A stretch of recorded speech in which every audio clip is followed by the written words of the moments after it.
कि हाल चाल सब बढ़िया एकदम। कैसा लगा आज का मार्केट? 23 जुलाई को उसी टाइम पे एक बार का तो हम लोगों ने सबने प्रॉफिट बुक कर लिया था और वो भाव अभी तक वापस नहीं आए। जिस भाव पे मैंने आपको प्रॉफिट बुकिंग करवाई थी वो भाव लिटरली अभी तक वापस नहीं आया। तो मजे में रहो एकदम। और उसके अलावा आज ऑप्शन ट्रेडिंग में तो भाई साहब सुबह कर कुरा के छोड़ दिया। क्या लाख रुपए बन गए ना अपने। अगर एक पेटी प्लस हो रहा है ना दिन का, छोड़ दो भाई, वो महीने ट्रेडिंग ही छोड़ दो, अपना काम हो गया। करोड़पति बनना नहीं है, छोटे छोटे काम करने हैं, अपना सारा काम हो जाएगा। ठीक है, वीडियो का टॉपिक अभी वो नहीं रहेगा क्योंकि मेरे पास अभी ज़्यादा मैसेजेस आ रहे हैं कि आईपीओ का क्या करना।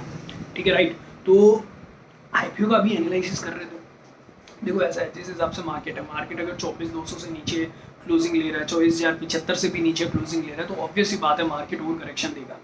क्योंकि अगर विदाउट एनी सपोर्ट अगर काम कर रहा है तो मार्केट और नीचे जाना सामने दिख रहा है, और अगर मार्केट और नीचे गया तो लिस्टिंग ऑब्वियसली खराब होगी। लेकिन उसके साथ साथ ही क्या किया मैंने, अभी बैलेंस शीट ओपन करके रखी है।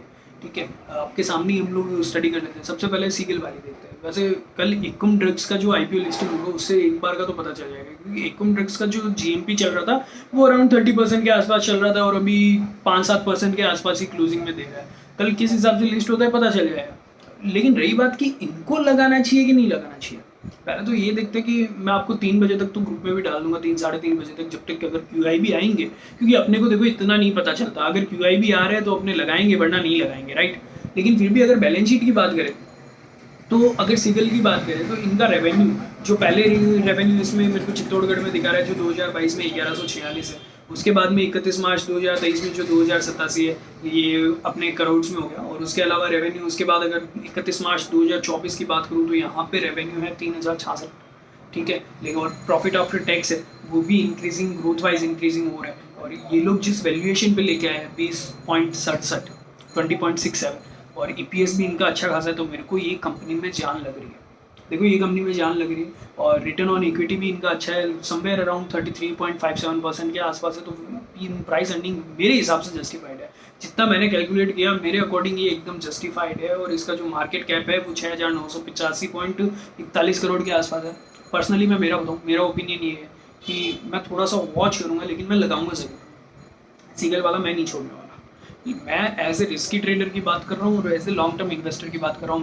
मेरा यहाँ पे ये सीन है कि अगर मेरे अगर 1 लाख 2 लाख इस आईपीओ में अगर फंस भी जाए ना तो मेरे को कोई इशू नहीं है।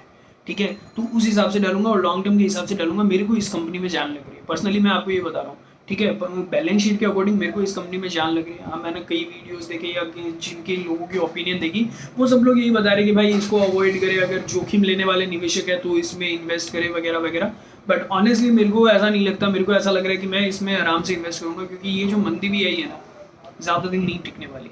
ठीक है, करेक्शन देगा, हो सकता है मार्केट थोड़ा और करेक्शन दे दे, लेकिन बात याद रखना, जाना हो, वो बोलते हैं ना कि इंसान हो या मार्केट, जाना ऊपर ही है।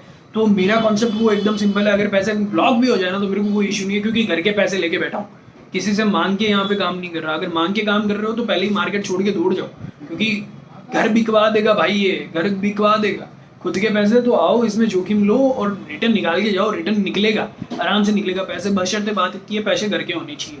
ठीक है, सीगल वाले में मेरा ओपिनियन एकदम क्लियर है। सीगल वाले में मैं लगाऊंगा ही लगाऊंगा। और अभी के हिसाब से भी के चेन्नई में मेरे को अच्छा खासा माल मिलने की एकदम पूरी संभावना है। मैं आराम से लगाऊंगा इसमें और आराम से होल्ड करूँगा मैं इस आईपीओ को। अगर नेगेटिव लिस्टिंग होती है और मेरे लेवल से अगर नीचे लिस्टिंग होती है, फॉर एग्जाम्पल अगर जैसे मैं अभी बात करूँ, यहाँ पे जो अपने को आईपीओ मिला है वो प्राइस बैंड मिल रहा है 401 के अराउंड, 5% इसका जीएमपी चल रहा है।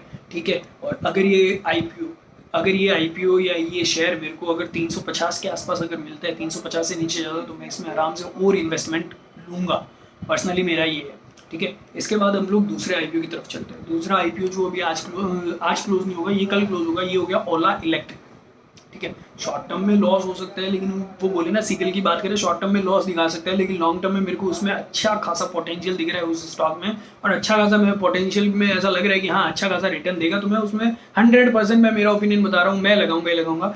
और जो भी सुन रहा है ये वीडियो सिर्फ एंड सिर्फ एजुकेशनल पर्पज़ के हिसाब से, मैं यहाँ पे कोई भी रिकमेंडेशन नहीं कर रहा, मैं मेरे ओपिनियन आपके साथ शेयर कर रहा हूँ। और कोई भी काम करने से पहले ये देख लेना शेयर बाजार और सब्जेक्ट टू मार्केट रिस्क। ठीक है, कोई भी काम करने से पहले अपने फाइनेंशियल एडवाइजर से ज़रूर कांटेक्ट कर लेना, ज़्यादा बेटर रहेगा। और बाकी आपको करना चाहिए QIB कितना है वो सब जानने के लिए आप मेरे को फॉलो कर लो, व्हाट्सएप ग्रुप में जुड़ जाओ, मैं उसमें आपको बताता रहूँगा कि हाँ इस हिसाब से अपने को लगाना चाहिए या नहीं लगाना चाहिए। उसके बाद हम लोग बात करते हो ओला इलेक्ट्रिक की।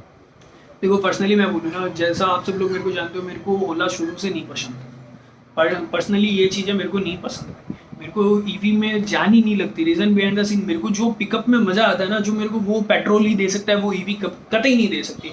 बट फिर भी जैसे मैंने ओला राइड करी, तो ओला में पिकअप एकदम फर्स्ट क्लास है, लेकिन कहीं ना कहीं बॉडी में थोड़ा बहुत इश्यू है, या फिर जो इनकी, आप सब लोगों को ही पता है ओला का मटेरियल कौन सा है। तो इन शॉर्ट मेरे को ओला थोड़ा कम पसंद है, क्योंकि मैं पेट्रोल या डीजल की तरफ भी जाना चाहूँगा। मेरे को ईवी में बिल्कुल भी इंटरेस्ट नहीं है, क्योंकि जो मज़ा मेरे को पेट्रोल डीजल और ये दे सकते हैं ना, वो एक मेंटेलिटी होती है ना, जिनको गाड़ी चलानी आती है वो समझ जाएगा कि भाई जो मज़ा गेयर वाली गाड़ी में है ना, वो ऑटोमेटिक में कभी नहीं है। तो वो चीज़ है।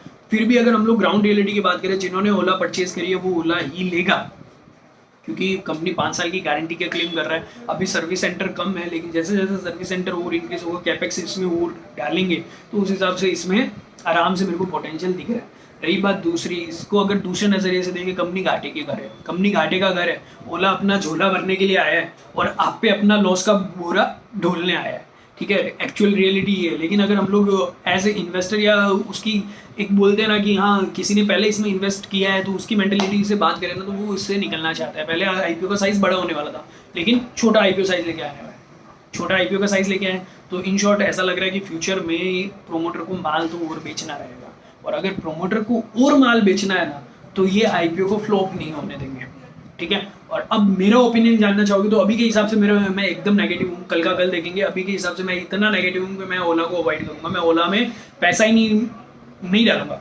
ओला सिर्फ अपना झोला भरने के लिए आया है, लिटरली बात है ये, ठीक है। लेकिन अगर कहीं ना कहीं ऐसा लगता है ये लोग ग्रे मार्केट में पैसा फेंकते हैं, बाई चांस ये ग्रे मार्केट में पैसा फेंकते हैं, ग्रे मार्केट में बाइंग आती है, ग्रे मार्केट का प्रीमियम चलता है, तो मैं इसमें भी ज़रूर लगाऊंगा। But as a short term के हिसाब से जो भाव पे लिस्ट होगा, चाहे गेन हो चाहे लॉस हो, मैं वहाँ से पैसा लेके निकलूंगा।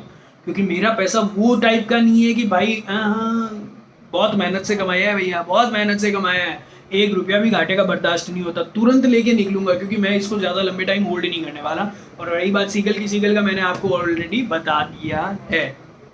इसी के साथ और कोई डाउट हो और कोई चीज़ जाननी हो, कांटेक्ट कर लेना, कमेंट छोड़ देना, मैं आपको ज़रूर रिप्लाई करूंगा। उसके अलावा मेरे साथ जुड़ना है, लिंक नीचे डिस्क्रिप्शन में दे रहा हूँ, वहाँ से डीमैट अकाउंट ओपन कर लो, आराम से मैं आपसे खुद से कांटेक्ट करूंगा, ठीक है। बाय बाय, और प्रॉफिट कमाते रहो, ट्रेडिंग करते रहो। आज के जैसा मार्केट कभी नहीं मिलेगा, इन्वेस्ट करते रहो।